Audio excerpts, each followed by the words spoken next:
Hello. Hello. That was so in sync. We spend too much time Welcome together. back to I'm Working Late. Welcome. So today we are asking to law or not to law, and how to know if law is the right path for you. So, which is a hard thing to figure out, I Yeah. think. It takes a lot. So we're going to be explaining some considerations for anyone who's thinking about a career in law, the reasons why we went into it, some reasons as to why people may want to go into it, Mhm. and just discussing more on that. This is also a helpful episode, I would say, for applications because Yeah. you always get asked, Why law? Why law? Do you want to work in law, etc.? So, moving on, do you want to do question of the week? Okay, question of the week. As we all know, this is my bag. This is Holly's bag, and I just So, sit here and react. blind react for Macy Moo. Let's Blind go. react. Okay, so we asked on our Instagram and TikTok. Which is irrelevant to the title. It kind is. Um, what time do you take lunch at work? What time do you take lunch, Macy? Is this like what time do you take lunch, as in you want a specific time, or is there a ballpark of where I can go with this? Do you take your lunch before 1 p.m. or after 1 p.m.? After. After. Always after. I will say the same.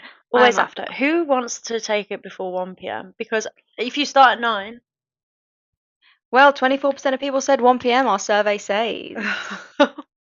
Whoa. 76 said after 1. I agree. Mm. I'm not shocked that that's the consensus. Well, I think a couple of our before 1 p.m.ers might be, they could have different hours. They could be 8 till 4s, which in that case I might see right. why you would take What it were at the 12. job roles of the people? Do we know? Mm-mm. No. But they could be. 8 till Yeah, 4. I'm just thinking potentially. Yeah, I guess it depends on your hours. Mm-hmm. But then again, if you started work early, say 7, would you take your lunch at? 11, no. We know Lily. Lily gets into work for 7, so she can finish at 3, I believe. And I'm sure she takes her lunch at like 1 still. Yeah, I mean, like, you could still do that. We mentioned Lily a lot. So people are gonna be like, "Who's Lily?" Shout out Lily. Shout out Lily. She'll be here in season 2. She will be here, 100%. So yeah, I'm definitely an after because I would rather wait that extra hour and then come back at 2 I like to come back and then be like, oh, I've only got so many. I've only got 3 hours left, or however many. Yeah. Yeah, 1 till 2 has always been my lunchtime. I used to have to take it at 12. 12 to 1. I just disliked it because 1, it was too early. Like I wasn't even really hungry at 12. Yeah. And 2, I'd get back at 1 and then think I've got 4.5 hours left. Yeah, you need to time your break Yeah. right, otherwise Yeah. you'll get into a period of brain fuzz and Yeah. whatever. I think this is one of those clips where it's like anyone can have a podcast. Yeah. Literally talking about lunchtime. Well, it all works towards working. My go-to lunch as well is always a pasta. Is it? I think it's filling. That's great. It's easy. I hate when you think, oh, I'm going to take a salad, and then you've got a salad for lunch.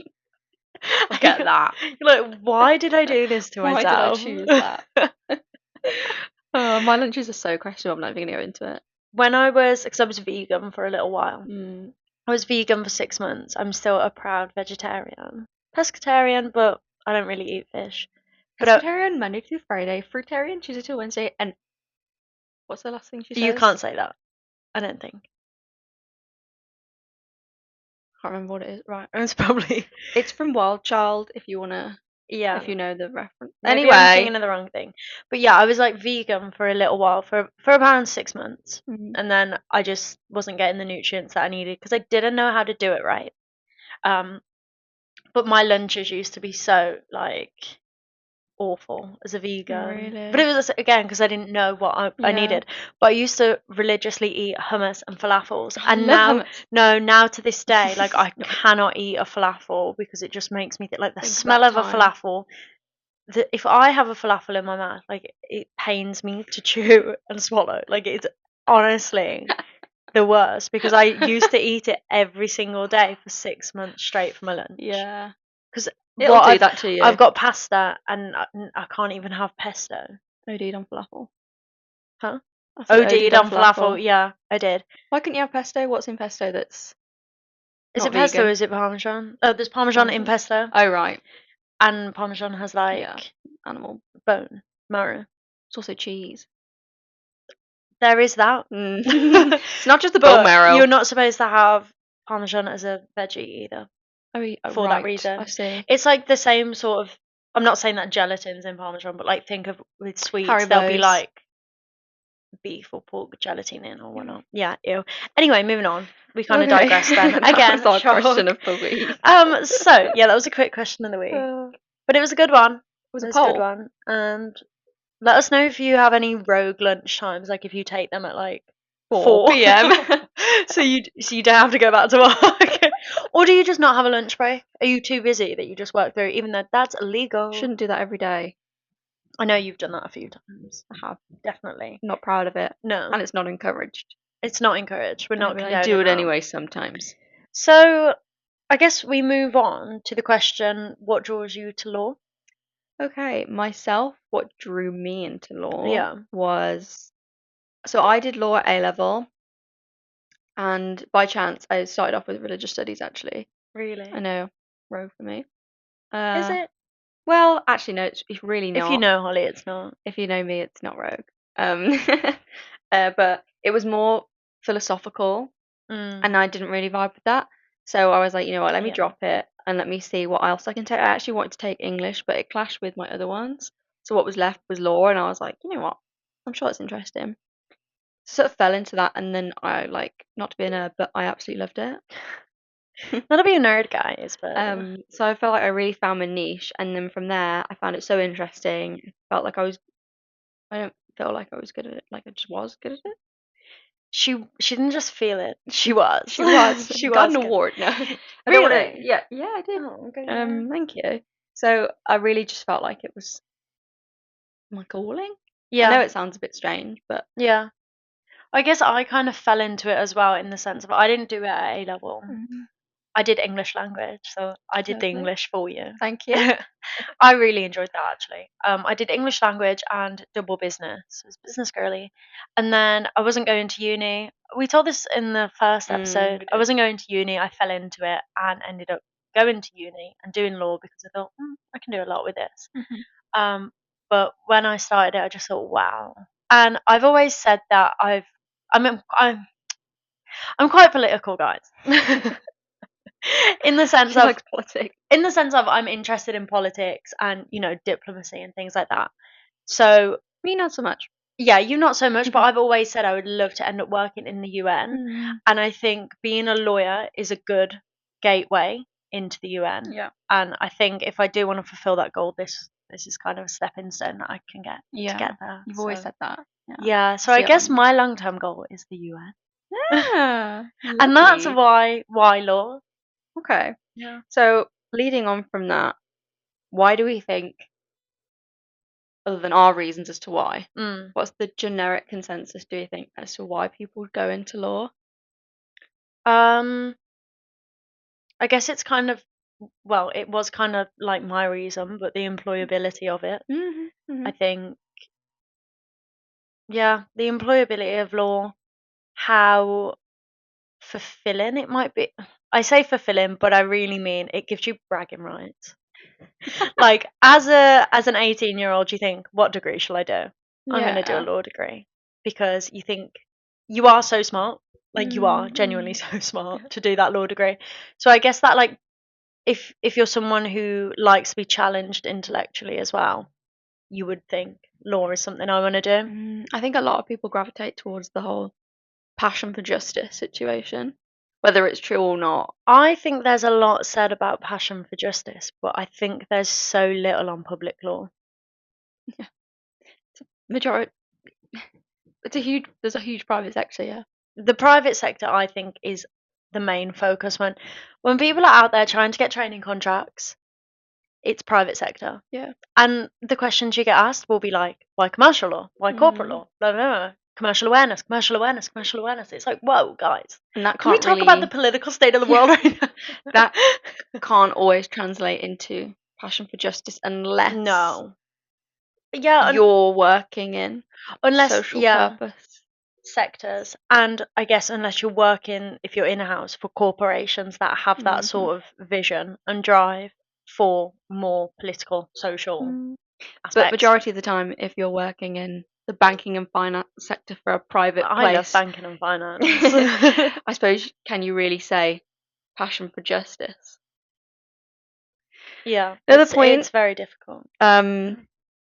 Intellectual curiosity, which kind of things off of both of us, really. I suppose we're both curious about it when we got into it. It's definitely not what you think it is. No, I agree. I don't think so either. Sorry, It's okay. Pinged off. It's definitely not what you think it is. Like, you see so many things online about what law is like, and I don't think it's like that. It's obviously dramatized. Yeah, definitely. In terms of legal role models. Okay, so like talking of the dramatization of it. Yeah. Did you have any? What are they? I do have legal role models. Amal Clooney. We love Amal Clooney. I love just seeing, like, even just seeing a photo of her is so powerful, I think. Like, I love it. I love it when I'm scrolling on TikTok and someone's made an Amal Clooney edit. Yeah, like a montage of her, and I'm like, what? And then when George Clooney and her are in an interview and he's like talking about how great she is because of her career, and I'm like seeing her in the UN, I'm like, wow. Yeah. But also things like, for me, because I want to end up in the UN, seeing people like Millie Bobby Brown speak for UNICEF, I believe it was, and things like that is really encouraging. And that Emma Watson? Yeah, when they speak about like women's rights, things like that, that really encourages me to pursue this career, to be able to be in a place of authority, to kind of not make decisions, but be able to speak on change. Yeah, because I think as a lawyer you've got so much right of way, maybe, or maybe that's not the right way to say it, but you've got so much opportunity to eventually make change. Yeah. And that's always been something that I've advocated for. Like, even though my focus at the moment is very corporate, and you can argue that's really contradictory and not for change at all. But I think breaking into the corporate law world, like I said, will give you those skills and will be a stepping stone for where you want to end up as someone who has the power to make the change. Yeah, definitely. I also think this one's a little bit more lighthearted, but Elle Woods. Elle Woods, yeah. I've watched Legally Blonde so much. Yeah, I love it. So much. Elle Woods was a huge inspo for me and still is. So. Harvey Specter. Okay. Although Harvey Specter, although Suits isn't. It isn't. Be careful with Suits. Be careful with Suits, because that is not. Can't speak for America, but for the UK, well, for England anyway, England, Wales. Yeah. I just think, like, being able to look up to someone like that and think, oh, I can be that one day, like, powerful. Not powerful, but, like, have aura. Have aura. Have aura. That's always great. That's always encouraging. Yeah. Definitely. So, and that's definitely a reason why people pursue it. Like we said, you will watch Suits and think, I want to do that. Yeah. But it's not like that, guys. It's not like that. I mean, elements. In a way, you can draw from it. But yeah, but like... Sometimes it might be. But it's... Yeah. But no one's hiring anyone who doesn't have a law degree. No. Whether you've got a photographic memory or not. That's not happening. It's not happening. Yeah. Okay, so... Different areas of law, I think. Okay. A lot of juniors, especially students, maybe don't know that there are so many areas of law. I think it again falls down into the fact that commercial law is so pushed when you're at law school. I just think commercial law is encouraged the most. I agree. There is a lot of different areas of law, just to run through.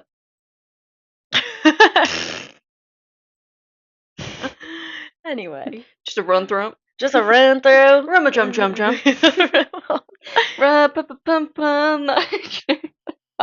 Song. Are we speaking a different language right now? Girl, what are you saying? I don't know what you're on about. Just to run through. Sorry. It's okay, Queen. Just to run through some different areas of law. Yeah.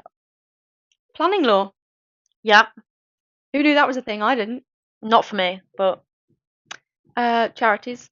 Charities law. Charities, which I don't think you would assume that that's a law. Employment, we all know, is a law. It's pretty big. Did you know space law is a thing? No, I knew airspace was an issue. Because before my LPC, was looking at a master's in space law in. Wow. I think it's pronounced Leiden. It's in the Netherlands. It's a university, and I was going to move and get a master's, and then I thought. I didn't know that. Yeah, but then I thought, I'd have to come back and then do my LPC, and like it was just an extra year on top of everything. Looking back retrospectively, I probably should have just done it because cool. I didn't know that was a thing. Yeah, space law. But obviously, a lot of firms in the region that we're in, and even in the UK, don't specialise in space law because they don't do SPLAW. Yeah, they don't do SPLAW. Because it's very Americanized. I guess. Like, you need to be near. Niche. It's niche. The NASA, Houston, Texas. Space. You said you could go and see DC. Huh? Oh, that's Dallas. I was gonna say DC. You could go and see the. Oh, right. The Cowgirls before. We digress. Anyway, sorry. Planning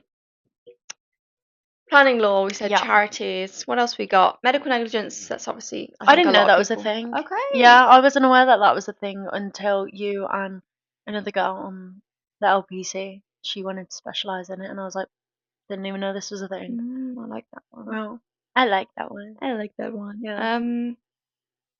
Trying to think of my office layout. All right. Okay. That's how I'm doing this. Court of protection. Yeah. Private. I mean public. Court of protection. Yeah. Public. Childcare. Huh? How does childcare differentiate from family, or is it a branch of family? So in some firms you'll just have childcare comes under family, and they'll do private and public family. Right. And then other firms, for example, mine is privatized family, and then childcare is its own team. Yeah. So its own public team. Got it. But you can just loop it into one and do private and public. But yeah, so it's its own team, and it is public law. But it's a very good team. Like, I think we always say like childcare lawyers are absolute warriors of the legal industry. Yeah. Because what they're working on and what they're doing it for. It's heavy stuff, for sure. That is a passion for justice. I agree. So, what else have we got? I'm trying to think of like really niche sectors. Insurance law. Tax law. Oh, tax law. Oh, that's one of my favourite things to say.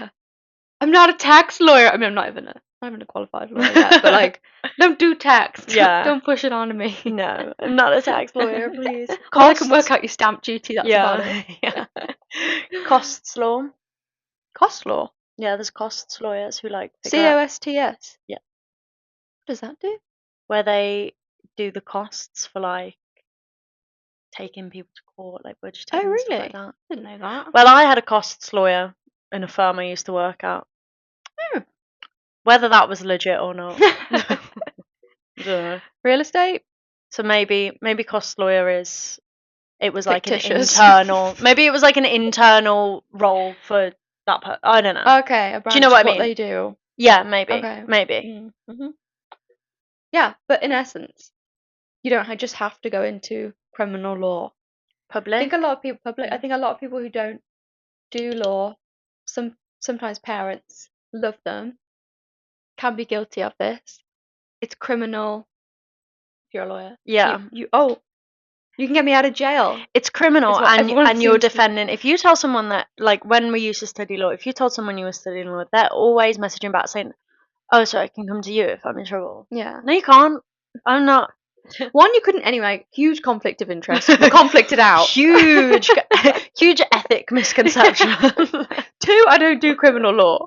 Never have. Never will. Never will. No, I did it once in like the LLB. Never looked at it since. That's another thing that people who don't do law, parents, older generation, or younger people who just aren't aware, you're conflicted out so much. I can't do represent anything for you. In fact, stay over there. I can't do anything for you. Mm-mm. I can't do anything for your business. No. Just please. No. Stop right there. Thank you very much. Who is that? Steps? No. I want to say Steps, but I don't actually know. Need somebody with a human. Atomic Kitten? No. Oh my god, let me find this out. Whoa, she's showing her age now. She's actually 30. I think that was you who was 30. If I remember from episode 1. What are we saying? We were figuring out who was. No, who are we thinking? Oh! Who is it? They're going to be so annoyed. Don't say it, don't say it, don't say it.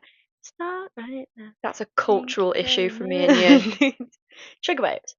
Spice Girls. Spice Girls! I saw them live when I was like 10. Did you? Oh my gosh. Wow, the Olympics. No, with my mum and dad at Manchester. I asked where, not who were I don't know actually if it was the Sugarbabes or the. Oh, it was the Saturdays. Oh, right, different. Different genre. Anyway. Can you say it in Scottish? Space Girls. Space. I was going to say the Saturdays. They're Saturdays. That's more like what's it called? Bristol. They're Saturdays. They're Saturdays. Anyway, moving on. Sorry. Moving on. Moving on up. Guys, I can't tolerate her.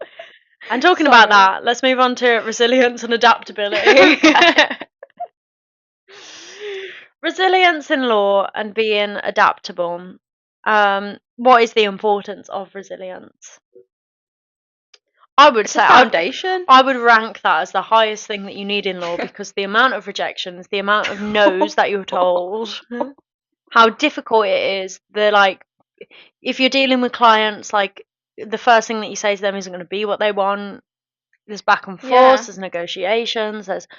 There's so much. A lot of the time, you're delivering information to clients that is not what they want to hear. Yeah, they don't want to know. So you've got to be able to deliver that correctly.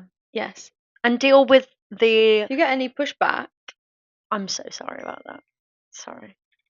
I forgot that was on. If you get any pushback, it's going to be, you need to be able to be resilient in handling that and know that sometimes if you have a situation where. Right, guys. Sorry, we're back. At the door. And this is very fitting because we're going to be talking about resilience, adversity, and we're staying resilient right now. We can face a lot of tech issues. So many tech issues. On this pod. Like, tell me why something was flashing on the camera. Girl. Tell me why something was flashing on the camera. And I thought it was like the light above flashing. So I was like staring like this. And Holly was like, what's going on? And then she like got all up in the camera's grill and it said, emergency. Emergency. And then, wait, emergency. Where is that from? Oh, anyway. And then it stopped recording. So now we're back. We're back recording. We're back. We're fighting through it. We're powering through it. We're staying resilient. And this is what you have to do. Setbacks, because you're going to have people tell you. My eyes twitching. Your eyes twitching? Yeah. Apparently it does that when it's high stress. She's in a high stress environment.